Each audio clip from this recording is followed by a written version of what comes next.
अल्हम्दुलिल्लाहि रब्बिल आलमीन अस्सलातु वस्सलामु अला रसूलिहिल अमीन वल आक़िबतु लिल मुत्तक़ीन।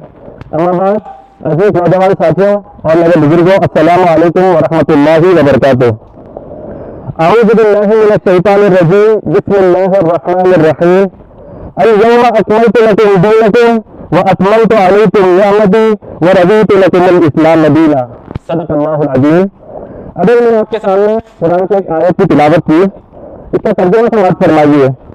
इस दिन हमने दीन इस्लाम को मुकम्मल कर दिया और हमने हमारे तमाम इनामात तुम्हारे ऊपर जाहिर कर दिए और इस्लाम को एक जिंदगी गुजारने का तरीका, एक सिस्टम ऑफ लाइफ, एक कोड ऑफ कंडक्ट के तरीके से चूज कर लिया है। तो जो कोई इस्लाम के तरीके से अल्लाह के पास क़यामत के दिन पहुंचेगा तो उसके नाम अल्लाह ताला कबूल करेगा और उसके इज्जत में जन्नत अता करेगा। और दूसरे तरीके से कितने भी लेके इंसान आ जाए, कितनी भी ह्यूमैनिटेरियन कॉज और उसके चीजें लेके आए, अल्लाह का यहाँ काबिल कबूल नहीं है। ये आयत रसूलुल्लाह सल्लल्लाहु अलैहि वसल्लम के ऊपर 9 ज़ुल्हिज्जा 10 हिजरी को नाजिल हुई, जब आप सल्लल्लाहु अलैहि वसल्लम अपनी जिंदगी का पहला और आखिरी इस्लामी हज पूरा कर रहे थे और आपके सामने 1.25 लाख के सहाबा इकराम का मजमा था। ये सहाबा इकराम वो थे जिन्होंने 23 साल, किसी ने 10 साल, किसी ने उससे कम ऐसा आप सल्लल्लाहु अलैहि वसल्लम की सोहबत इख्तियार की, आपसे कुरान के तालीम को सीखा और अभी आप लोग तैयार हुए कि अब रसूलुल्लाह के जाने के बाद ये जो नया सिस्टम रसूलुल्लाह दुनिया में लेके आए, ये जो नई तालीमात, ये जो नई तहजीब आप लेके आए, इसको दुनिया में पहुंचाएं, इसको कायम रखें और लोगों को इससे इंसाफ करें। ये अज़म लेने के लिए आप लोग वहां पर मौजूद थे। इस मौके पे आप सल्लल्लाहु अलैहि वसल्लम ने एक तवील खुतबा इरशाद फरमाया जो पूरे इंसानियत के लिए क़यामत तक के लिए एक हिदायत का सबब है, जिसमें आपने इस्लाम की जो जड़ और बुनियाद है, जो अहम चीजें हैं, उन्हें दोबारा दोहराया ताकि लोगों के ज़हनों में वो चीजें महफूज हो जाए। आप हज के लिए जो बाकी है बच्चे ने, आपने हज किया, आपने तवाफ किया और अल्लाह ताला की किब्रियाई फरमाई, किब्रियाई की, अल्लाह ताला की हम्द व सना कि ला इलाहा इल्लल्लाहु वहदा अल-गफ़ूर वहदा व नसर अब्दा व हज़मल अहज़ाब वहदा, कि कोई इलाह नहीं है सिवाय अल्लाह के, उसने उसके तमाम वादे जो उसके किए थे मोमिनीन के साथ उसको पूरा किया। उसने तमाम जो अहज़ाब थे, जो अलाइड फोर्सेस में थे, जो कोएलिशन में था कि इस निज़ाम की जो नबी मोहम्मद सल्लल्लाहु अलैहि वसल्लम ने शामिल किया, इसको ताहूबाना कर दे, इसको तोड़ फोड़ कर रख दे, ये तमाम अलाइड फोर्सेस को जो है हरा कर रख दिया। इसी के साथ आपने लोगों को हिदायत देना शुरू किया कि लोगों, हो सकता है कि इस साल के बाद मैं तुम्हारे दरमियान मौजूद ना रहूं। ये इंसानी जिंदगी की हकीकत है। आपको पूरी दुनिया में जो है खुदा के मुनकर मिलेंगे कि अल्लाह को नहीं मानते, लेकिन मौत का कोई मुनकर नहीं मिल सकता कि जो शख्स इस दुनिया में आ रहा है, जो जिंदा चीज है, एनी लिविंग थिंग, उसको मौत का मजा चखना है। और जो चीज आप सल्लल्लाहु अलैहि वसल्लम ने अपने बारे में भी बता दिया कि मैं भी अल्लाह का रसूल हूँ, मैं भी तुम्हारी तरह एक इंसान जो है दुनिया में बनाकर भेजा गया हूँ, मुझ पर भी जो है मौत आएगी। तो हो सकता है मेरी मुलाकात इसके बाद तुम्हारे साथ ना हो। फिर आपने एक मुआशरा, उसके लिए सेफ्टी और सिक्योरिटी के लिए जो प्रिकॉशंस है, जो हिदायत है, वो आपने कहे कि इन्ना दिमाकुम व अमवालुकुम हरामुन अलैकुम कहरमत यौमिकुम हाज़ा फी शहरिकुम हाज़ा फी बलदिकुम हाज़ा, तुम लोगों के ऊपर एक दूसरे का माल और एक दूसरे का खून हराम कर दिया गया है। जिस तरीके से आज का दिन, आज का शहर जो महीना है और आज का जो सिटी है, जिस शहर में हम लोग हैं, इस दिन जैसे फेल कर रहा या कोई बड़ा गुनाह करना हराम है, वैसे ही तुम्हारे ऊपर अगले दिनों में भी लोगों की जान लेना, उनका माल नाहक उतना हराम कर दिया गया है। कोई भी सोसाइटी समाज के साथ कभी तरक्की नहीं कर सकती अगर लॉ एंड ऑर्डर मजबूत नहीं है, अगर जब्ते नहीं है, अगर लोगों को अपने जो है सोशल सिक्योरिटी की जो है हिफाजत का कोई ये नहीं है, तो वो मुआशरा कभी तरक्की नहीं कर सकता। तो हुजूर ने 2 इंपॉर्टेंट चीजें जो सिक्योरिटी को जो है खत्म कर सकते हैं, उन चीजों को हराम कर दिया और एक बुनियाद रख दी कि कैसे एक मुआशरा जो है तरक्की कर सकता है, कैसे फल सकता है। फिर आपने लोगों को कहा कि तमाम मुशरिकीन जो मुशरिकात रसूमात थे, जो दौरे जाहिलियत थे, इन तमाम चीजों को मेरे कदमों के नीचे डाल दिए गए। मैं जो है जो ब्लड केसेस थे, जो पहले इंतकाम जो केसेस थे, इन सबको जो है आज के दिन अबॉलिश करता हूँ, हराम करता हूँ। और सबसे पहला जो पहले किताब मैं हराम करता हूँ वो इब्न रबिया इब्न अल हारिस इब्न अल मुतल्लिब अब्दुल मुतल्लिब का है। ये एक छोटा सा बच्चा था जो दौरे जाहिलियत के दिनों में जो इंतकामी वो जज्बे थे कि कबाइल आपस में लड़ते, उसमें ये बच्चा जो है मारा गया था और ये रसूलुल्लाह का रिश्तेदार था, भतीजा था। तो आप सल्लल्लाहु अलैहि वसल्लम ने पहले अपने घर से शुरुआत की कि action speaks louder than words, कि बोल देना बहुत आसान है लेकिन एक्शन और इंप्लीमेंट करके बताना बहुत मुश्किल। तो आपने पहले अपने खानदान का जो ब्लड वेट केस था उसको हराम किया और लोगों को दे दिया कि जितने भी जहानत के रसूमात थे, जो भी इंतकामी जज्बात थे, आज के दिन ये हराम कर दिए गए। अभी ये नई तहजीब आएगी, ये नए जो है परवाह, नए जज्बे के साथ, एक नए विजन के साथ, एक नए मकसद के साथ जो है वो परवाह करेगी। तो आपने इसके साथ जो है ये बात खत्म की। फिर आपने आगे बढ़ते हुए कहा कि लोगों तुम्हारे ऊपर सूद हराम कर दिया गया है। किसी भी वाक़े में एक बहुत अहम पिलर उसका इकोनॉमिक सिस्टम होता है।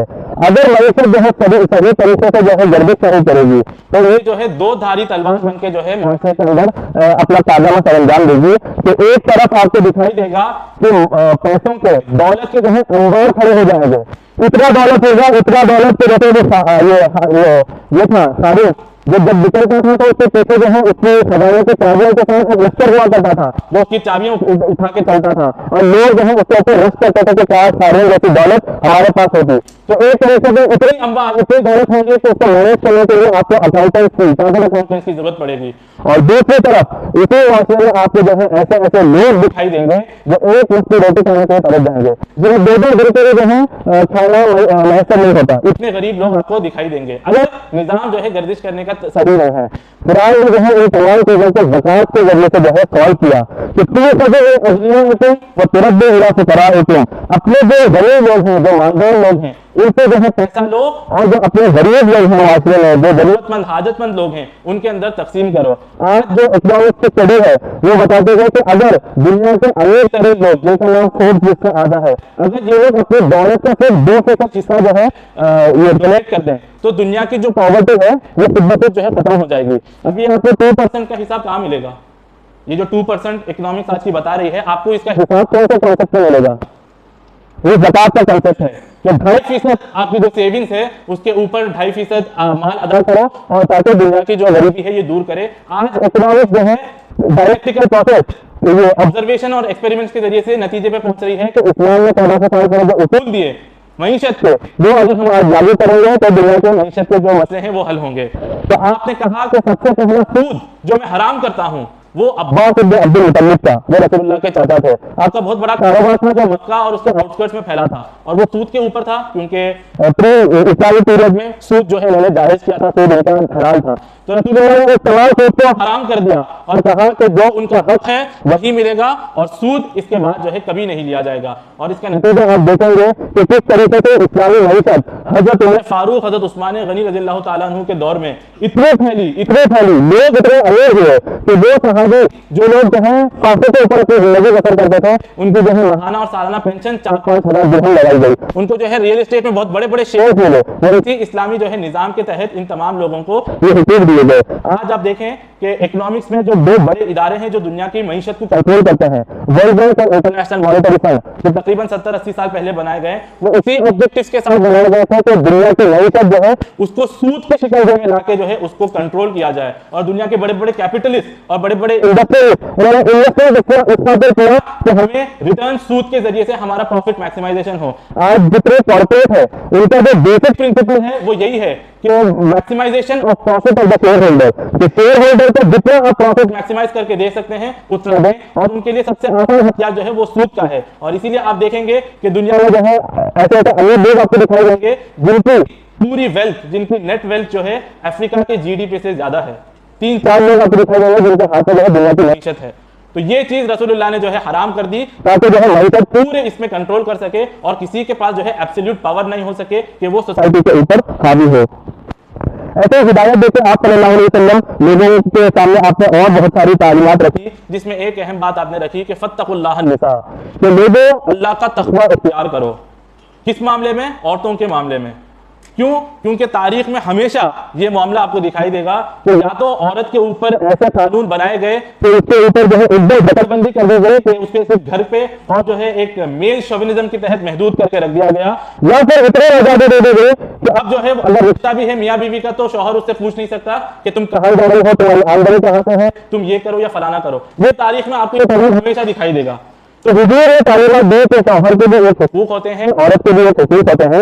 एक मुआशरा जो है सिर्फ मर्द के जरिए से फल फूल नहीं सकता, बल्कि इसमें औरत भी इतने को कंट्रीब्यूट करेंगे तो एक हेल्दी मुआशरा वजूद में आएगा। आप अगर सहाबा किराम के नाम गिनाएंगे कि हज़रत अली है, हज़रत उमर है जिन्होंने इस्लाम के लिए कंट्रीब्यूट किया, तो वहीं से आपको सवातें में भी दिखाई देगी कि हज़रत खदीजा ने कैसे अपनी दौलत के जरिए से इस्लाम के लिए मदद की, कैसे हज़रत सुलैमान रज़ियल्लाहु तआला अन्हु ने अपनी शहादत के जज्बे से इस्लाम के परचम को सरबुलंद किया। और आगे आपको तारीख में कई हज़रत आयशा और उसके बाद बहुत सारे फातिमा अल फहरी जिन्होंने अपने इल्म, अपनी जहानत, अपनी विरासत, अपने दौलत के जरिए से इस्लाम को कंट्रीब्यूट किया। तो आपने दोनों के हुकूक बयान कर दिए और कहा कि तुम दोनों के ऊपर अपने हुकूक वाजिब हैं, औरत अपने शौहर के, अपने मर्द के जो है हुकूक अदा करे, और मर्द अपने जो हुकूक उसके ऊपर बीवी को दिए गए हैं तो उससे शफकत से पेश है, उससे नरमी से पेश है, उसके जो नाम नुस्खा है, जो बेसिक जिम्मेदारी है वो तमाम उसके ऊपर अदा करे। तो आपने ये चीजें बयान की। आज जो है आप अगर देखें कि जिस तरीके से डिवोर्स लॉ को जो है प्रमोट किया जा रहा है, जिस तरीके से रिलेशन को प्रमोट किया जा रहा है, ये तमाम चीजें क्यों हुई?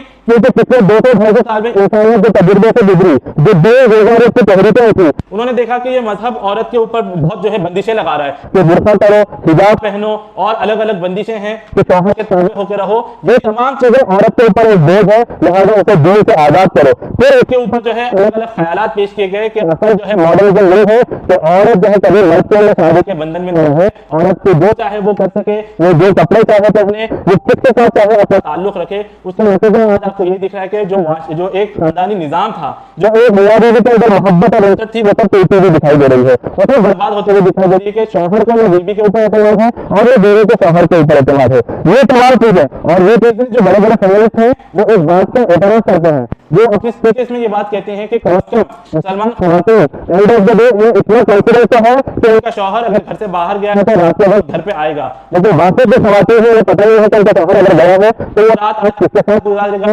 कहाँ अपने इलाके में जिंदगी बसर करेगा, किसके साथ कल सुबह उठेगा, उन्हें किसी का इल्म नहीं है। तो वो भी ये बात जब कहते हैं कि असल जो लॉज जो औरतों को रिपोर्ट के लिए दिए गए हैं वो इस्लाम फुलफिल करता है।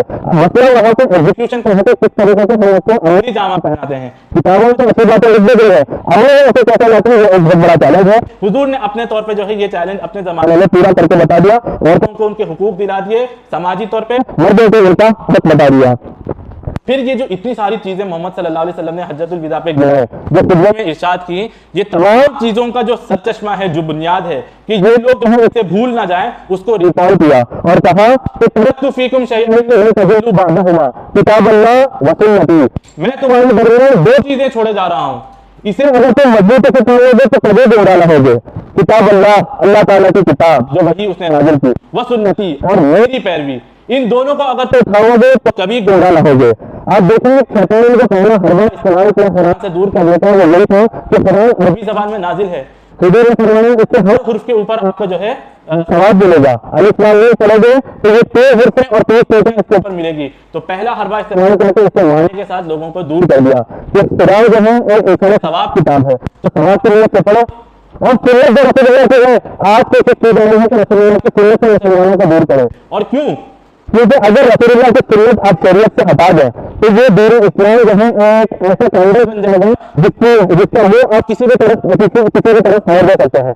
हुजूर कुरान में आते हैं कि नमाज पढ़ो, अकीम सलात, लेकिन नमाज पढ़ने का तरीका पूरे कुरान में नहीं है कि ज़हर की कितनी रकअत होगी, फजर की कितनी रकअत है, मगरिब की कितनी है, इसका कोई निजाम इसमें नहीं है। ये हुजूर सल्लल्लाहु अलैहि वसल्लम नमाज इस तरह पढ़ो जैसा मुझे पढ़ता देख रहे हो, ये इस तरह सुन्नत के तरीके से पढ़ो तो कैसे नमाज अदा की जाएगी। अगर सुन्नत को आप निकाल देंगे तो ये इस्लाम जो है आप किसी भी मेथोडोलॉजी के लिए इस्तेमाल करें, इसी इस्लाम के साथ आप शिर्क को भी साबित कर सकते हैं, इसी इस्लाम के साथ आप मॉडलिटी को भी साबित कर सकते हैं, इसी के साथ आप किसी भी जोग्राफी फिरके के जितने भी बनाने हैं ना उसको साबित कर सकते हैं अगर सुन्नत रसूल उसको निकाल दें। तो हुजूर ने दो मजबूत इंस्टीट्यूशन मुसलमान को देते गए कि इसका काम हो तो तुम लोग कभी गुमराह नहीं होंगे। फिर आपने कहा कि मैं अल्लाह का आखिरी रसूल हूँ, मेरे बाद कोई नबी नहीं है, मेरे बाद कोई रसूल नहीं है। आपने रिसालत के जो सत्य नबूवत है उसके ऊपर मोहर लगा दी। तो अगर कोई रसूल होने का दावा करेगा तो वो झूठा है, वो कज़्ज़ाब है, वो धोखेबाज है। और फिर आपने मुसलमानों की तरफ इशारा करते हुए कहा कि तुम्हारे बाद कोई उम्मत नहीं है, तुम्हारे बाद कोई दूसरी कौम नहीं है, लिहाजा ये जो अल्लाह का आखिरी कलाम के ऊपर देकर भेजा गया है इसके ऊपर खुद अमल करो और इसकी दावत, इसकी रिसालत दूसरों तक पहुंचाओ। फिर आप सल्लल्लाहु अलैहि वसल्लम ने ये तमाम बातें करके आपने लोगों की तरफ इशारा करते हुए कहा कि अल्लाह के बंदे को आपने सवाल किया कि लोगों क्या ये पैगाम अल्लाह का पैगाम तुम तक पहुंचा दिया। अब सहाबा इकराम का जो एक परसेप्शन था, उनकी जो तरबियत थी, वो रसूलुल्लाह जब भी कोई सवाल करते चाहे इस वक्त हो या पहले, वो ये जवाब देते कि अल्लाह और उसका रसूल बेहतर जानता है। वो सहाबा इकराम की तरबियत थी। आज तो शागिर्द की तरह नहीं कर रहे कि जो है अपने उस्ताद को खुद सिखाना शुरू कर दें। तो उन्होंने ये कहा कि अल्लाह और उसका रसूल जानता है, हमें से इख्तियार दे। लेकिन उस वक्त जब रसूलुल्लाह ने सवाल किया तो सब सवालात के मध्य उसने एक आवाज में जवाब दिया। तो इससे आप सहाबा इकराम का विजय अंदाजा कीजिए कि किस तरीके से रसूलुल्लाह ने उनकी तरबियत की, किस तरीके से रसूलुल्लाह ने उनकी ब्रेक करते थे, कैसे उनका जोर नहीं कर दिया, उनका मकसद बता दिया कि दुनिया में क्या है। तो सवालात जिसके अंदर आम आदमी जो है जो एक साल पहले इस्लाम कबूल किया, जिसके अंदर हज़रत उमर फारूक जैसे अजीज लोग जो बहुत कॉन्ट्रीब्यूशन है, वो लोग जो है जिसमें कादिर हैं, जिसमें अलग प्रोफेसर से माहिर हैं, उन सब ने एक आवाज में जो है जवाब दिया,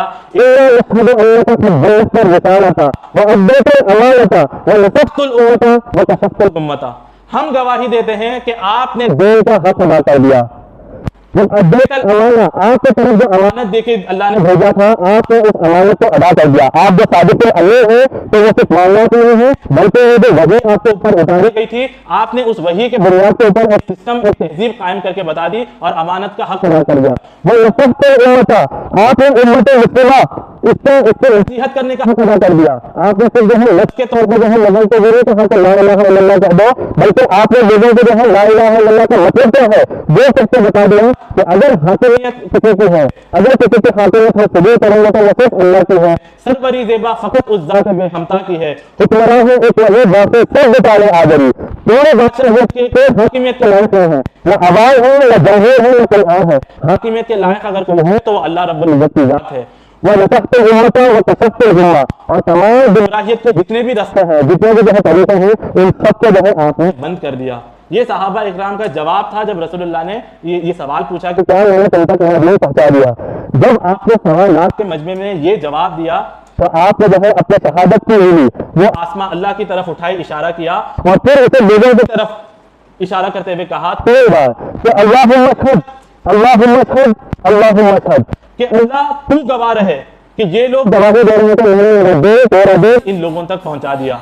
एक साई ऑफ रिलीफ था कि वो जो कुरान में आता है, लव अनज़लना हाज़ल कुरआन अला जबलिन लरअयतहु ख़ाशिअन मुतसद्दिअन मिन ख़श्यतिल्लाह, अगर इस कुरान को हम किसी पहाड़ के ऊपर लागू करते तो वो पहाड़ उसके बोझ से जरिए जो है रोज़ा बनकर रह जाता, खौफ के जरिए रोज़ा बनकर रह जाता। वो अल्लाह ताला ने मोहम्मद रसूलुल्लाह के सीने के ऊपर नाज़िल किया और उसी को आप सल्लल्लाहु अलैहि वसल्लम ने उम्मत मुस्लिमा तक पहुंचाया।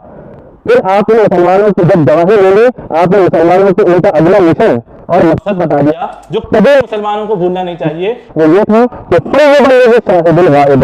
जो लोग यहाँ इस हद के मौके पर मौजूद हैं, जो लोग इस दीन को पहुंचाएं उन लोगों तक जो यहाँ पर मौजूद नहीं हैं। ये तमाम वो लोग आ जाएंगे जो उस वक्त दुनिया में मौजूद थे, जो रसूलुल्लाह के कंटेम्पररीज थे।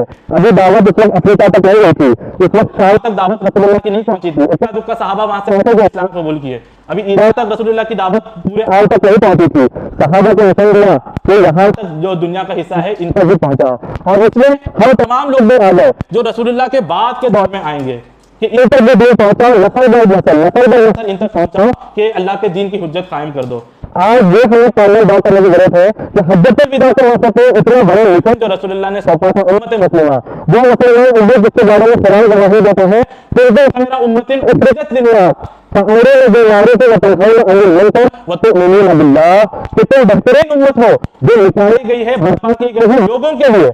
तुम्हारा काम क्या है? तुम नेकी का हुक्म देते हो, बुराई से रोकते हो और अल्लाह के ऊपर ईमान लाते हो। इस नेकी के हुक्म में वो भी आ जाता है कि आज लोगों को जो है मिडिल रिलेशन जो गलत तस्वुर आ रहे हैं उसके बारे में भी लोगों को वाज़ेह करें और बताओ कि शादी तो उनसे भी कोई ज्यादा बेहतर है। इस अमर बेमारूफ में ये भी मदद है कि लोगों को हम बताएं कि आज का जो करिकुलम है, आज का जो एजुकेशन सिस्टम है, ये सिर्फ लोगों को जो है क्लर्क और कॉर्पोरेट जो है सर्वेंट बनाकर रखेगा और कभी इनको फिजिकल सेफ्टी के लिए तौर पर आमादा करेगा कि इंसान की जिंदगी का मकसद क्या है। आज ये भी मुसलमानों को वाज़ेह करने की जरूरत है। इससे तमाम आ जाएंगे जो इंसानियत को जो है गुमराही की तरफ लेके जाएगी। उसका लाजमन जो है तुम्हें जो है बदल कर रोकना है और नेकी का हुक्म देना है तो अल्लाह के ऊपर ईमान रखते हो। ये जो है टचस्टोन है, ये हमारे लिए इम्तिहान है कि अगर हमें देखना है, अपना जायजा लेना है कि हम कहाँ पे खड़े हैं, क्या हम वाकई तो अल्लाह के ऊपर तवक्कुल करते हैं, तो उसकी दो शराइत ये है कि अमर बिल मारूफ करो, नेकी का हुक्म दो, व नही अनिल मुनकर, बदी से रोको। इसे आप देखेंगे कि रसूलुल्लाह के बाद सहाबा ने देर देर तक निकले, किसी ने चाइना का सफर किया, किसी ने पिछले अफ्रीका का सफर किया। क्यों गए वहां पे? ये नहीं कि वहां पर रॉ मटेरियल सस्ता मिलता था, वो खरीद के जो है अपनी तिजारत करने गए थे। ये नहीं कि जरूरत के पास बड़ी बड़ी यूनिवर्सिटीज थे और वहां पर जाकर इल्म हासिल करके मॉडल बन सके, नहीं। इस मकसद से रात दे थे कि अल्लाह ताला ने हमको दीन देके भेजा है। ये जब साद बिन वक़ास जंग हादसे में ईरानियों के साथ लड़ रहे थे तो जो वहां का जनरल था रुस्तम, उसने एक वफद बुलाया और डायलॉग करने के लिए बातचीत करे कि सुलह की तरफ वो आए, क्योंकि उसे अपनी हार दिखाई दे रही थी कि सल्तनत इराक अब खत्म होने वाला है। तो उसने वफद ने पूछा, वफद जब आया, आमिर इब्न रबिया उसको लीड कर रहे थे रज़ियल्लाहु ताला अन्हु, उसने पूछा कि तुम लोग पहले भी आया करते थे, अरब आते थे कि इलाके पे हमले करते थे, वहां का जो भी माल था, जो अमवाल थे, जो चीजें थे, मछलियां, उसे लूट के अपने पास लेके वापस चले जाते थे। लेकिन इस वक्त जो आए हो इसमें कोई जाने का नाम ही नहीं ले रहे हो, ऐसी क्या बात है? तब उस वफद के जो लीडर थे उन्होंने जवाब दिया, इन्ने क़द उर्सिलना, हम आए नहीं हैं, हमें भेजा गया है। अल्लाह ने भेजा मोहम्मद सल्लल्लाहु अलैहि वसल्लम को, और मोहम्मद सल्लल्लाहु अलैहि वसल्लम ने हमको हज्जतुल विदा के ऊपर ये जिम्मेदारी देके भेजी कि जाओ और अल्लाह का दीन दूसरे हिस्से पूरे दुनिया के ऊपर कायम करो। तो हाँ आए हैं, इसलिए आए हैं ताकि इंसानियत के ऊपर जो गुमराही और जो गलत अफवाहों के धब्बे पड़े हुए हैं उन्हें ये गुमराहियों से निकाल के इस्लाम के अदल की तरफ जो है लेकर आया जाए। इस्लाम का जो सिरातुल मुस्तकीम है, जो हिदायत का रास्ता है, जिसमें इंसानियत का मकसद है कि जो अल्लाह की इबादत करें, उस तरफ उनको लेकर आया जाए, इसलिए हम आए हैं। ये उस वक्त के सिपह सालार जो हुआ करते थे उनका जो है मोटा उनका मकसद था। और आपको तारीख में यहाँ तक अपने मुसलमान जनरल के अखबार में रहेंगे कि जब लेक्चर इस्लामी लेक्चर आखिरी अंत पर पहुंच गया, जहां से मेडिटेरियन से शुरू होता है बहरे जुल्मात, वहां पर जनरल ने आकर जो है तारीखी जुमला कहा है कि अल्लाह यहाँ पर आके तेरी जमीन खत्म हो गई है कि यहाँ से समंदर का रास्ता शुरू है।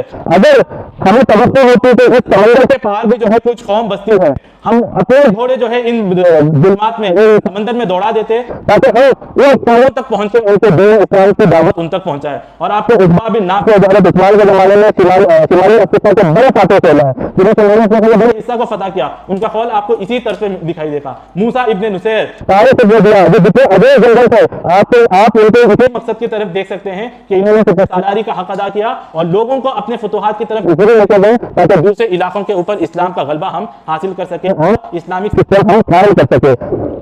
ये चीज बहुत दौर तक चलती गई, यहाँ तक कि जो है एक नई तहजीब पिछले 200-300 साल में बनेंगी, जिसका मकसद ये था कि दीन चाहे वो कोई हो, चाहे वो इस्लाम का मजहब हो, चाहे वो हिंदुओं के रसूमात हो या ईसाइयों का मजहब, ये इंसान के ऊपर, उसकी सोच के ऊपर एक जकड़बंदी है, एक तेज है, ये कभी इंसान को आजाद होने नहीं देगा, हमेशा जो है एक खौफ, एक गॉड का खौफ की तरफ रखेगा। तो लिहाजा दीन को हटाओ और अवाम देव, अब हम हमारे फैसले अपने तरीके से करेंगे। इसमें पिछले 200-250 साल में एक सेक्युलर डेमोक्रेटिक सिविलाइजेशन तहजीब का जन्म लिया, जिससे हम आज मुबारक जिद्दत रहे हैं कि आज यहाँ पर कोई इस्तेकामत है, न इंसान की जान माल आबू इज्जत की कोई सेफ्टी है, न इंसान का कोई विजन है, बस एक सिस्टम है जो चला रहे हैं, उसके तहत हम एक परवाह कर रहे हैं, उसके तहत हम जिंदगी बसर कर रहे हैं।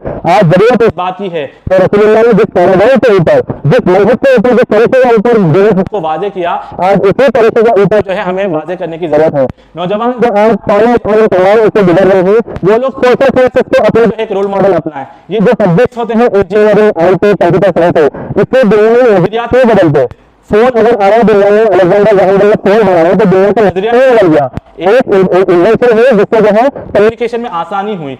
सोशल साइंसेस वो सब्जेक्ट हैं जिससे नजरियात बदलते हैं, जिसमें कानून आता है, जिसमें रिसर्च आता है, जिसमें फलसफा आता है, जिसमें आइडियोलॉजी पढ़ते हैं, जिसमें आप पॉलिटिकल साइंस पढ़ते हैं। ये सब्जेक्ट एक माशरे को, एक तहजीब को तशकील देते हैं। आज जहाँ पे मगरिब पहुंचा है तो वो मगरिब का 1000 साल का सफर रहा है कि आज उनको वो मकाम मिला है। उन्होंने सोशल साइंस के ऊपर पहले जो है तवज्जो दी, पहले नॉलेज पैदा किए, जिन्होंने नजरिए पैदा किए, नॉलेज पैदा किए, उसके बाद उनकी जो है साइंटिफिक तरक्की हुई। आज इन सब्जेक्ट को जो है मुसलमान पकड़े, लॉ, ये तमाम सब्जेक्ट को पढ़ के इस्लाम जो तसव्वुर पेश करता है आज के तकाज़ों के ऊपर हम फुलफिल करें। और अगर दुनिया को किसी सिस्टम से आज खतरा है तो वो इसी दीन इस्लाम से खतरा है। पहले भी था, आज भी है और जब तक कायम नहीं होगा तब तक रहेगा। और इस बात को बड़े बड़े लोग जो है तस्लीम करते हैं। अल्लाह ने इस बात की जो फिक्री नज़म है, जिसमें उन्होंने अपने फिक्री खुलासा बयान किया है, वो है इब्लीस की मजलिस शूरा।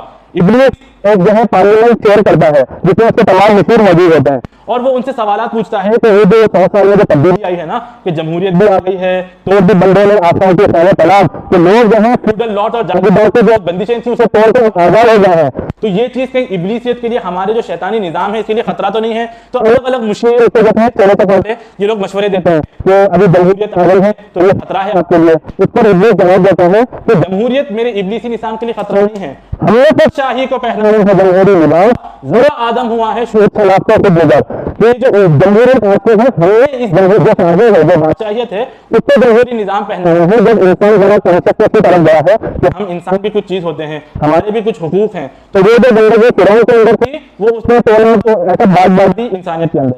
फिर देखो मसूद कहा कि अभी पढ़ने से इस्लाम का पागल है, तो वो हमारे लिए खतरा, इब्लीस के रिजल्ट का खतरा तो नहीं दे सकती, तो उसको इब्लीस जवाब देते हैं, तब डरा सकते हैं उसके लिए इस तरह से इजाजत, ये परेशान आशुफ्ता मर्द आशुफ्ता हूँ। तो ये जो तबलीग का दावा जो लोग लेते होते हैं कि रोटी कपड़ा मकान हमारा हक है, ये मेरे वजह के लिए कब से खत्म कर सकते हैं? इन्होंने कभी ये चीज सेट नहीं की कि हम जो कमाएंगे, जो हिस्सा हमको मिलेगा, ये हलाल तरीके से मिलेगा, हराम से मिलेगा, ये जायज तरीके से मिलेगा या नाजायज तरीके से मिलेगा, इन्होंने कभी सेट नहीं किया। तो ये चीज तो मेरे लिए कभी खत्म नहीं बन सकती। तो अलग अलग चीज किसी ने के अभी वक्त खड़ा हो रहा है अलग चीज। आखिर में जो है एक मैसेज देता है कि आप ही बताइए कि असल खतरा आपको किस चीज से है? इब्लीस के निजाम को। तब इब्लीस का जो सरदार है वो खतरा लगाता है, हर से एक मतलब उसको तुम इस उम्मत से है, इसको साबित कर रहे हैं अब तक सराहे आरज़ू कि आज से 100 साल पहले ये नज़म अल्लामा इकबाल ने लिखी थी, जबकि तमाम मुसलमानों के जितने इख्तिलाफ थे ये खत्म हो गए थे और हम एक महकूमियत की जिंदगी, कॉलोनियलिज्म की जिंदगी जी रहे थे। इस वक्त इब्लीस के ऊपर इजहार कहला रहे हैं कि इब्लीस के इजहार को अगर कोई खतरा है तो वो इसी इस्लामी निजाम से है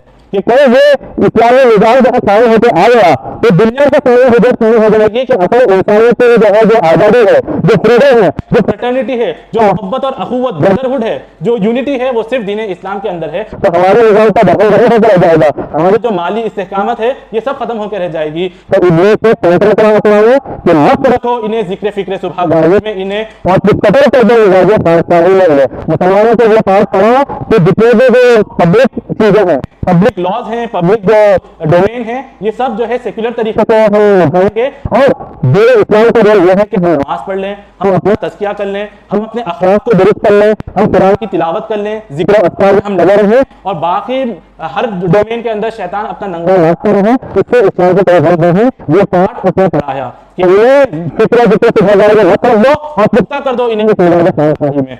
ये पैटर्न जो है चला आ रहा है पिछले 100-200 साल के अंदर। इसे पैटर्न को और मज़े से इंस्पेक्ट करने की जरूरत है। जो इकबाल के मार्केट में किताब है ये इंस्पेक्टर इस्लाम, तो एक खास है इस्लाम का जो हमें पढ़ाया गया है, जिसमें इबादत आते हैं और अखलाकियात आते हैं, उसको रिकंस्ट्रक्ट करने की जरूरत है कि हमारा मकसद जो है तो जितना नहीं है, हमारा मकसद है कि सबक पर फिर सदाकत का, अदालत का, शुजाअत का लिया जाएगा काम दुनिया के पिछले दुनिया के इमामत का। तो मुसलमान जो है वो महकूम होने के लिए नहीं आया बल्कि हाकिम होने के लिए, अल्लाह के हाकिम कायम करने के लिए आया है। उसके लिए फिर सबक अपना पढ़ो, कुरान को फिर पढ़ो, रसूलुल्लाह की सीरत को समझो, उसे डाइजेस्ट करो और देखो कि कैसे रसूलुल्लाह ने 23 साल के अरसे में इतना बड़ा इन्कलाब बर्पा कर दिया कि 200 जो आपको 40 साल पहले किताब लिखी गई उसका राइटर था, ये नंबर बिल्कुल मोहम्मद सल्लल्लाहु अलैहि वसल्लम को लेकर आता है और कहता है the most influential figure to ever have influence in the human history is Muhammad sallallahu alaihi wasallam because he was successful in both the religious and the secular field. बागों सक्सेस जिसकी तारीख इंसानी में जो है पूरे इनकलाब बरपा किया और तारीख इंसान का रुख बदल कर रख दिया, तो 180 डिग्री रुख बदल कर रख दिया। तो ये सिर्फ मोहम्मद सल्लल्लाहु अलैहि वसल्लम की शख्सियत होती है क्योंकि उन्होंने देश जो है सिर्फ मजहबी फील्ड में नहीं बल्कि जितने सेक्युलर फील्ड है, सोशल सिस्टम, इकोनॉमिक सिस्टम और पॉलिटिकल सिस्टम, इनमें भी देश हासिल किए और एक नया निजाम कायम करके लोगों को बता दिया। ये मेरे वक्त जो है अपने क्रिटिकल तौर पर पढ़ के जो है ये तजिया कर रहे हैं जो हमें करना चाहिए था सीरत की रोशनी में। और एक बात कहते हैं आप अपनी बात खत्म करता हूँ कि पिछले सदी का बहुत बड़ा राइटर था एच.जी. वेल्स, इसने फिक्शन में बहुत नाम कमाया और ये जितनी किताबें हैं the time machine, invisible man, ऐसे फिक्शनल ये इसी ने लिखे। तो इसके से ऊपर भी जो है अपना लिटरेचर लिखा और इसकी किताब है the short history of the world. बहुत फिक्शनल अंदाज से इसने पूरे इंसानियत की जो हिस्ट्री है वो बयान की और ये रसूलुल्लाह का जो है बहुत बड़ा गुस्ताख, इसने मोहम्मद सल्लल्लाहु अलैहि वसल्लम के सामने बहुत गलत बातें कही कि मोहम्मद सल्लल्लाहु अलैहि वसल्लम was a very greedy and cunning man, कि रसूलुल्लाह नाउजुबिल्लाह बहुत ही चाहते और बहुत ही लालची आदमी हैं। तो अपने साथ उन्होंने जो है जंगों में अपने सहाबा और अपने जो है कॉमरेड्स को शहीद कर दिया, उसका नजरिया है ये। उसने रसूलुल्लाह की जो अजवाज जिंदगी है इसके ऊपर रकीक हमले किए कि ये कौन सा पैगंबर है जिसने जान शादियां की, जिसने लौंडिया रखी, जिसने कम उम्र के बच्ची एक खातून के साथ शादी की, हज़रत आयशा, ऐसे रफीक हमले इसने किए।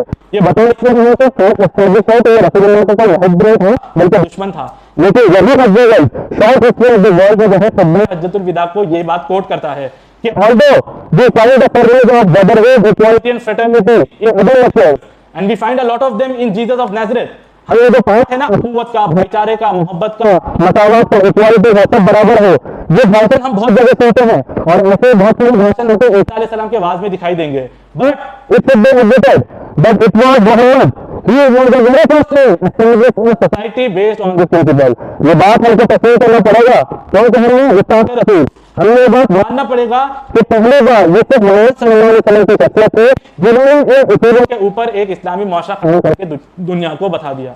ये एक गुस्ताखी जो है, यानी आप बोलो कि शैतान को भी इसका हक अदा देना चाहिए, जो भी इसका हक है। इसने सही बात कह दी कि आज वाकई में जो निजाम अगर कायम हो सकता है जिसमें तमाम लोगों के लिए इंसाफ हो, भेदभाव नहीं हो, रेशियल डिस्क्रिमिनेशन नहीं हो, न जबान की बुनियाद पे न नस्ल की बुनियाद पे, तो फिर दिन इस्लाम में हमें बड़े मकसद से अपने आप को फिर तैयार करना होगा, अपने नस्ल को कि कहाँ से नस्ल की देना है दुनिया में, फिर उस समय नौ तरह से देकर फिर वो असलाफ का फल गुजर, जिस तरीके से असलाफ ने अपने आप को तैयार किया था, जिस तरीके से उन्होंने लोगों को जो है फैलाना, उसी तरीके से आज ये सक्सेस हासिल करके इस्लाम को कायम करने का हम रोल अदा करें।